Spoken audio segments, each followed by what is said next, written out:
அனைவருக்கும் வணக்கம். ஒரு மனிதன் காணாமல் போனால் அவனை மக்கள் சில நாட்கள் தேடுவார்கள். சில மாதங்கள் கடந்தால் அவனை மறந்து விடுவார்கள். ஆனால் 10 ஆண்டுகள் பிறகு அவன் திரும்பி வந்தால், அதுவும் இறந்துவிட்டான் என்று அனைவரும் நம்பியிருந்த நிலையில் திரும்பி வந்தால் என்ன நடக்கும்? இந்த கதை அப்படிப்பட்ட ஒரு மனிதனை பற்றியது. கதைக்குள் செல்வதற்கு முன்பாக எங்கள் சேனலை சப்ஸ்கிரைப் செய்து பெல் பட்டனை அழுத்துங்கள். எங்கள் கதைகள் உடனுக்குடன் உங்களை வந்து சேரும். வாருங்கள், திருப்பங்களும் சுவாரஸ்யமும் நிறைந்த இந்த கதைக்குள் செல்லலாம். திருவள்ளூர் மாவட்டத்தில் உள்ள ஒரு சிறிய கிராமத்தில் ராமசாமி என்பவர் வாழ்ந்து வந்தார். அவரது மனைவி மீனாட்சி, மகன் அருண். எளிமையான குடும்பம். விவசாயம் செய்து மகிழ்ச்சியாக வாழ்ந்தார்கள். அருணுக்கு அப்பொழுது 10 வயது. ஒரு நாள் ராமசாமி அருகிலுள்ள நகரத்திற்கு சென்றார். அவருடைய நிலத்தை வாங்க ஒருவர் வந்திருந்தார். அவரை சந்திக்க சென்றார். ஆனால் அவர் திரும்பி வரவே இல்லை. முதலில் குடும்பத்தினர் தேடினார்கள். போலீசில் புகார் கொடுத்தார்கள். மாதங்கள் கடந்தன, ஆண்டுகள் கடந்தன.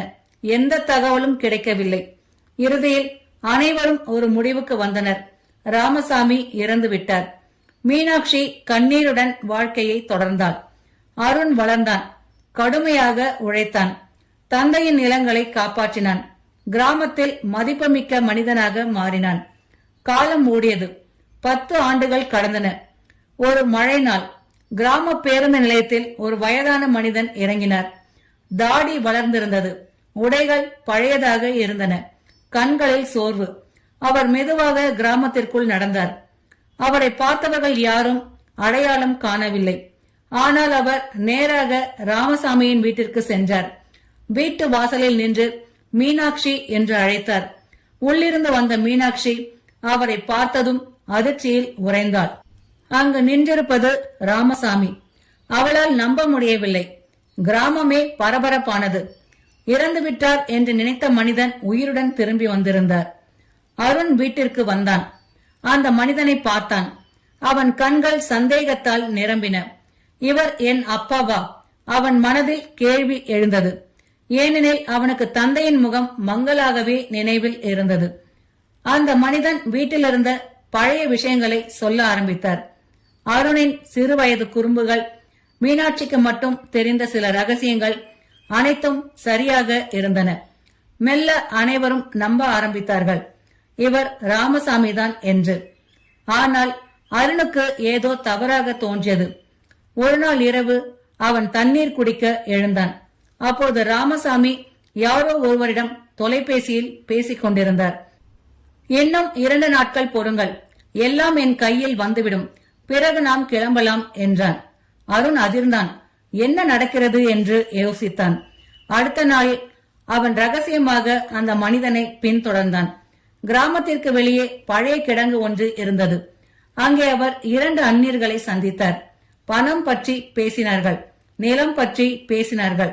அருணின் சந்தேகம் அதிகரித்தது. அந்த இரவு அவன் மீனாட்சியிடம் சொன்னான். அம்மா, இவர் அப்பா இல்லை என்றான். மீனாட்சி கோபமடைந்தாள். 10 வருடம் கழித்து வந்த மனிதனை இப்படி சந்தேகப்படாதே என்றாள்.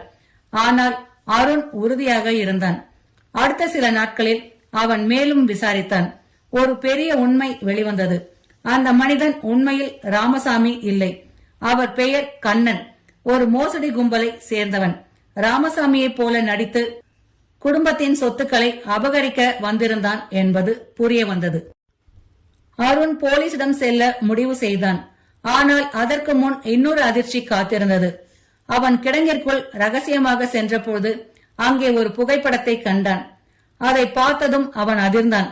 புகைப்படத்தில் இருந்தவர் உண்மையான ராமசாமி. அதன் அருகில் என்னை காப்பாற்றுங்கள் என்று எழுதப்பட்டிருந்தது. அருண் உடனே போலீசிடம் சென்றான். விசாரணை தொடங்கியது. கிடங்கில் சோதனை நடந்தது. அப்போது உண்மை வெளிவந்தது. 10 வருடங்களுக்கு முன்பு ராமசாமியை சிலர் கடத்தி சென்றிருந்தனர். அவரிடம் இருந்த சில ஆவணங்களை பறிக்க திட்டமிட்டிருந்தனர். ஆனால் ஒரு விபத்தில் கும்பல் சிதறியது. ராமசாமி உயிருடன் தப்பினார். ஆனால் கடுமையான நினைவிழப்பால் வேறு மாநிலத்தில் இதுநாள் வரை வாழ்ந்து வந்தார். சமீபத்தில்தான் அவருக்கு பழைய நினைவுகள் திரும்பியிருந்தன. அவர் கிராமத்திற்கு திரும்ப முயன்ற போது அந்த தகவலை அறிந்த மோசடி கும்பல் முன்கூட்டியே ஒரு போலியான மனிதனை அனுப்பியிருந்தது. போலீசார் உண்மையான ராமசாமியை தேட ஆரம்பித்தனர். பல நாட்கள் தேடினர். இறுதியில் கர்நாடகாவில் உள்ள ஒரு சிறிய நகரத்தில் அவரை கண்டுபிடித்தனர். சில வாரங்களுக்கு பிறகு ஒரு கார் கிராமத்திற்குள் நுழைந்தது. அதிலிருந்து ஒரு மனிதன் இறங்கினார். அவரை பார்த்ததும் மீனாட்சியின் கண்களில் கண்ணீர் பெருகியது. இந்த முறை அவள் சந்தேகப்படவில்லை. ஏனெனில் அவரது கண்கள், அவரது குரல், அவரது புன்னகை அவளுக்கு நன்றாக தெரிந்தவை. மீனாட்சி என்று அவர் அழைத்தார். மீனாட்சி ஓடி சென்று அவரை கட்டிப்பிடித்தாள். அருண் அமைதியாக நின்றான். 10 ஆண்டுகளாக அவன் மனதில் இருந்த வெற்றிடம் நிரம்பியது. அப்பா என்று அழைத்தான். ராமசாமி அவனை அணைத்துக் கொண்டார். நான் திரும்பி வந்துவிட்டேன் மகனே என்றார். எல்லாம் முடிந்துவிட்டது என்று அவர்கள் நினைத்தார்கள். ஆனால் இன்னும் ஒரு திருப்பம் இருந்தது. போலீஸ் விசாரணையில் தெரிய வந்தது. ராமசாமியை கடத்திய கும்பலின் தலைவன் வேறு யாரும் அல்ல, கிராமத்தின் மிகவும் மதிப்புமிக்க பெரியவர் செல்வராஜ் என்பவர். 10 ஆண்டுகளாக அனைவரும் நல்லவர் என்று நம்பிய மனிதனே இந்த குற்றத்தின் பின்னால் இருந்தான். அவர் கைது செய்யப்பட்டார். கிராமம் அதிர்ச்சியில் மூழ்கியது. நல்ல மனிதர் என்ற முகமூடி கிழிந்துவிட்டது. பல ஆண்டுகளுக்கு பிறகு ராமசாமியின் குடும்பம் மீண்டும் மகிழ்ச்சியாக வாழத் தொடங்கியது. ஒரு நாள் மாலை வயலில் நின்று கொண்டிருந்த அருணிடம் ராமசாமி சொன்னார், மகனே, வாழ்க்கையில் சில நேரங்களில் உண்மை காணாமல் போகலாம். ஆனால் அது அவ்வளவு தூரம் சென்றாலும் ஒரு நாள் திரும்பி வந்தே தீரும் என்றார். அருண் புன்னகைத்தான். சூரியன் மறைந்து கொண்டிருந்தான். 10 ஆண்டுகளாக பிரிந்த குடும்பம் மீண்டும் ஒன்றாக நின்றது. அந்த மாலையில் அவர்களுக்கு ஒரு விஷயம் மட்டும் தெளிவாக இருந்தது. ஒருவன் காணாமல் போகலாம், ஆனால் உண்மை என்றுமே காணாமல் போகாது. பொய் சில காலம் வெல்லலாம், ஆனால் உண்மை தாமதமாக வந்தாலும் இறுதியில் வெற்றி பெறும் என்பதே.